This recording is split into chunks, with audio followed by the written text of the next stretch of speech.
बनाने के लिए, सनातन बोर्ड का गठन कराने के लिए, जनसंख्या कानून बनवाने के लिए, समान नागरिक संहिता को लागू कराने के लिए जिस मुहिम के साथ ये जितने युवा भाई बहन, हमारे भारत के युवा भाई बहन हमारे साथ जुड़ रहे हैं, इन सब की ऊर्जा हमारे अंदर समाहित हो रही है और इसी ऊर्जा से ऊर्जा बढ़ती जा रही है। तो भारत हो अखंड, हिंदू राष्ट्र की अभी बात हो रही थी। हिंदू राष्ट्र आज दूसरी बार आपसे प्रश्न करते हैं, ये हिंदू राष्ट्र किस तरह का है? सबको समन्वित रूप में लेकर के चलने का है, या जैसे कि कुछ लोग समाज में बहुत सारे ऐसे लोग हैं जो एलिगेशन लगाते हैं उनकी तरह से कथित रूप में कहते हैं कि हिंदू राष्ट्र यानी कि कट्टरता या नाना प्रकार की चीजें। तो थोड़ा सा आप 2 लाइनों में क्लियर करेंगे? बिल्कुल, देखिए, हिंदू राष्ट्र सबको साथ लेकर चलने वाला राष्ट्र बनेगा। हिंदू, आप देखिए, जहाँ भी हिंदू बहुसंख्यक होते हैं वहाँ पर दूसरे धर्म के लोग सुरक्षित होते हैं, प्रेम से रहते हैं, सब सामाजिक बनाकर सामाजिक तौर तरीके से बहुत प्रसन्न रहते हैं। आप देखिए, जहाँ जहाँ हिंदू अल्पसंख्यक हो गया वहीं पर उन पर उत्पीड़न होता है, उनका धर्मांतरण करा दिया जाता है, जबरन उनको दूसरी दिशा में भटका दिया जाता है, या फिर इतना घोर उन पर उत्पीड़ना की जाती है, उन पर इतना घोर अत्याचार किया जाता है कि वो स्थान छोड़कर, अपना सब कुछ छोड़कर भाग जाते हैं। तो हिंदू राष्ट्र सबको लेके साथ चलने वाला एक राष्ट्र बनेगा।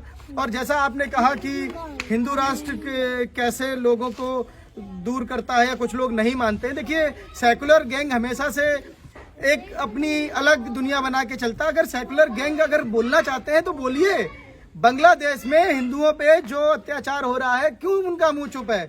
किस खो में जाके छुप गए हैं? अरे आइए, बाहर बोलिए, बांग्लादेश के हिंदुओं को सुरक्षित करवाइए। हमारी माताएं बहनें जो बांग्लादेश में है, उनके ऊपर जो अत्याचार हो रहे हैं, उनकी अस्मिता के साथ खेला जा रहा है, वहां पर जो उनकी दुर्दशा की जा रही है, सेकुलर गैंग कहाँ छुपा है? जो हिंदू राष्ट्र से उनको नफरत है। देखिए, जिनको गौ माता से, गंगा से, हमारी भारत माता से, हमारे भारत की आत्मा श्री राम से अगर उनको सम्मान नहीं है, उनके प्रति प्रेम नहीं है, तो उनको हिंदू राष्ट्र की आवश्यकता नहीं है। वो भारत छोड़ सकते हैं, हिंदू राष्ट्र छोड़ सकते हैं। तो इसमें कोई दोहराए वाली बात नहीं, कट्टर होना चाहिए। अगर दूसरे धर्म के लोग कट्टर होंगे तो हम लोगों को कट्टर बनना पड़ेगा और कट्टर होना चाहिए। अपने धर्म को लेकर, अपने सनातन सभ्यता को बचाने के लिए कट्टर बनना पड़ेगा। और आज का युवा सनातन सभ्यता को बचाने के लिए, हिंदू राष्ट्र बचाने के लिए बिल्कुल समर्पित है।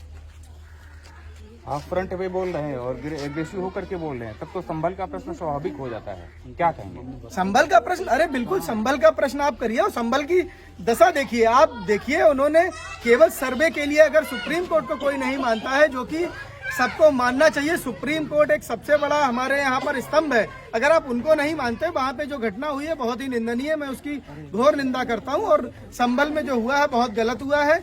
सर्वे की रिपोर्ट पे अगर आप आतंकवादी जैसी घटनाएं करेंगे, आप हमारे सुरक्षा कर्मियों को अगर प्रताड़ित करेंगे, मारेंगे, वहाँ के लोगों को मारेंगे, तो ये घटना बहुत गलत है। अखिलेश यादव जी ट्वीट में आगे आ रहे हैं, क्या कहेंगे? ऐसे जो सेकुलर गैंग की बात आप कर रहे थे, तो सेकुलर गैंग में जो लीडरशिप करते हैं बहुत सारे लोग हैं, उनके लिए 2 लाइनों में 4 लोगों के लिए क्या कहेंगे? देखिए, हमारी जनता बहुत समझदार है, हमारे कार्यकर्ता, हमारे भारत की जो युवा शक्ति है वो समझदार है। कौन क्या कह रहा है, उनकी बात को वो लोग बहुत अच्छे से समझते हैं, और किस दिशा में वो लोग राजनीति करते हैं, किस दिशा में वो कहना चाहते हैं, उसको जनता ने नकार दिया। अभी देखिए, हमारी 9 सीटों पे चुनाव हुआ था, 7 सीटें भारतीय जनता पार्टी राष्ट्र हित की सरकार ने जीती हैं। तो इसका जवाब जनता देती है और जनता जवाब देती रहेगी। वो अपना बोलते रहेंगे, हमारी जनता जवाब देती रहेगी। महाराष्ट्र में देखिए कितनी बड़ी हम लोगों ने जीत हासिल की है। तो राष्ट्रवादी सरकार आती रहेगी, राष्ट्रवादी संगठन चलते रहेंगे, देश को अखंड बनाते रहेंगे, लोगों को जो कहना वो कहते रहेंगे, उनका जवाब हमारी देवतुल्य कार्यकर्ता जनता देती रहेगी। प्रश्न है, नैमिषारण्य, लखनऊ, हरदोई, कानपुर, ये आपको कितना नजदीक दिखता है? आप में इतनी ऊर्जा का क्या राज है? आज अभी कार्यकर्ता सम्मेलन में आप आ गए, अभी आपका फोन चल रहा था, हम सुन रहे थे, तो आखिरकार ये स्पिरिट जो है, ये इसका थोड़ा सा राज बताएंगे। और जो कार्य करने वाले लोग हैं, जो फील्ड में काम करना चाहते हैं, जो सामाजिक कार्य करना चाहते हैं, उनके लिए 2 लाइनें आप कहेंगे, ये स्पिरिट कहाँ से आती है? देखिए, युवा शक्ति मैं ही नहीं, जितने भी आज युवा भाई बहन है, सबके अंदर स्पिरिट है। और उन्हीं के स्पिरिट से ये जो समाज, जो हमारे समाज में जो एक आप देख रहे हैं, एक तेजस्वी ऊर्जा का जो संचार हो रहा है, वो युवा शक्ति से आ रहा है। और नैमिषारण्य की आपने बात की है, नैमिषारण्य सब तीर्थों का गुरु है। उसमें आप देखिए, रामचरितमानस में लिखा है, नैमिष वर तीर्थ विख्याता, अति पुनीत साधक सुखदाता। तो नैमिषारण्य तीर्थ पर हमने अखंड भारत सेवा दल का केंद्रीय कार्यालय बनाया है। नैमिषारण्य की पावन भूमि पर 4 फरवरी को हम लोग एक पद यात्रा, अखंड भारत संकल्प यात्रा का भी कार्यक्रम करने जा रहे हैं। उसके बाद हमारे भारत की आत्मा श्री राम जी की श्री राम कथा का आयोजन भी करने जा रहे हैं। तो ये सब हमारे अंदर जो ऊर्जा का संचार है वो हमारे कार्यकर्ताओं से, हमारे देवतुल्य जनता से और हमारे नैमिषारण्य धाम का जो ऊर्जा है वहां से हमें प्राप्त होता है और प्रभु भक्ति में लगे रहते हैं, प्रभु सेवा कार्य करते रहते हैं, ऊर्जा मिलती रहती है। प्रभु भक्ति में लगे रहते हैं, ऊर्जा मिलती रहती है।